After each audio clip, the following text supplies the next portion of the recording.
Hi guys! Magluluto tayo ng isda natin ngayon. Ang isda natin ngayon ay bisugo. Ayan, tanggalan pa natin siya ng kaliskis at saka mga hasang. Di pa natin siya nalinisan. Yan guys, so maglilinis tayo. Tanggalan natin para malinis, para yung ano natin, hindi man yung malunok natin yung kaliskis niya. Takot ako sa ng kaliskis. Yan, matinik pa naman siya. Masarap to, sariwa. Yan guys. Ayan o, bisugo. Yan ang ulam natin ngayon mga kaibigan, mga kasari. Kumusta kayo dyan? Dito na naman tayo at tayo ay magluluto. Magpapaksiw tayo ng bisugo. Lilinisan natin. And guys, hindi pa natin maglilinis na. Linisan natin na maayos.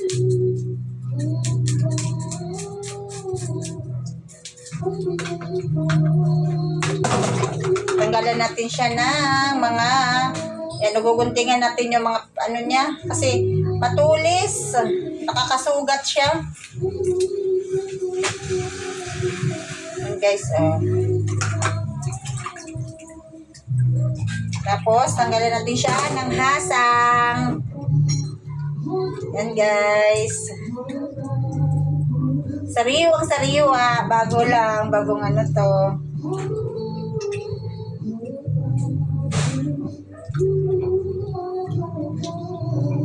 Kapagsiw po natin.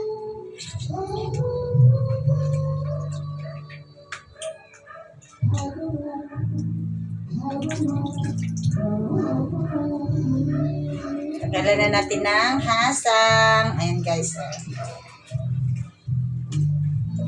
Ayan o. Ayan, natatanggalan natin siya ng hasang guys. Lilinisan muna natin bago natin ipaksiw. Tanggalan na natin siya ng kaliskis. What's up guys? Ulam natin? Ayan, yung manok sa'yo. Ayan, yun ang ulam na. Ito gusto ko. Ito na lang akin. Guys. Ito yung lang kahon. Ayan, mga kaibigan. Masarap to, paksiw, tapos sili. Lagyan natin ng sili. Matagal-tagal na tayo hindi nagpaksiw. Ito ang... Diba? Kumplito yan. May luya, may sili. Mas maganda, masarap pag kumplito yung may ricado. Diba guys? Hindi naman tayo nagpapaksiw pag hindi kumplito ang ricado guys.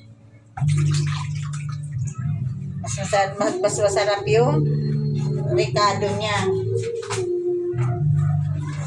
Diba?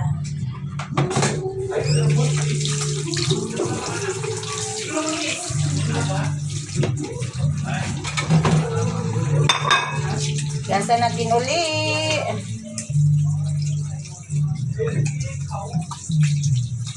Guys, wala na siya. Kaliskis. Linisan na natin na maayos.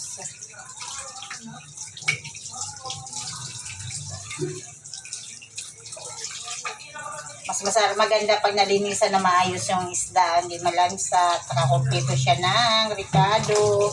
May pa, hindi natin tinatanggalan.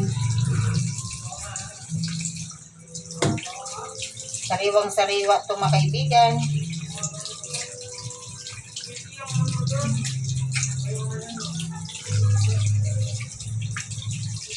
Pag naglilinis ba kayo ng isda, tinatanggalan nyo masyado ng masarap pag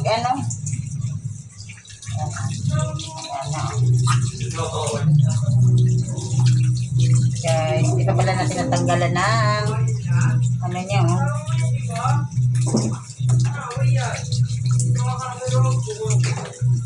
guys.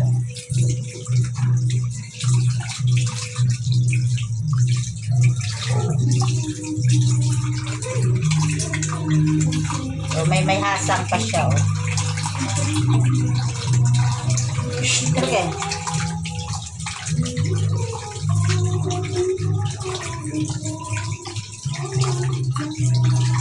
Linisan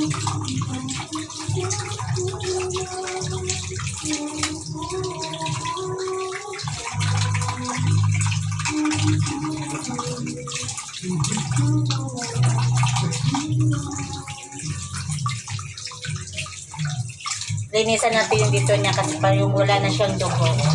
Diba?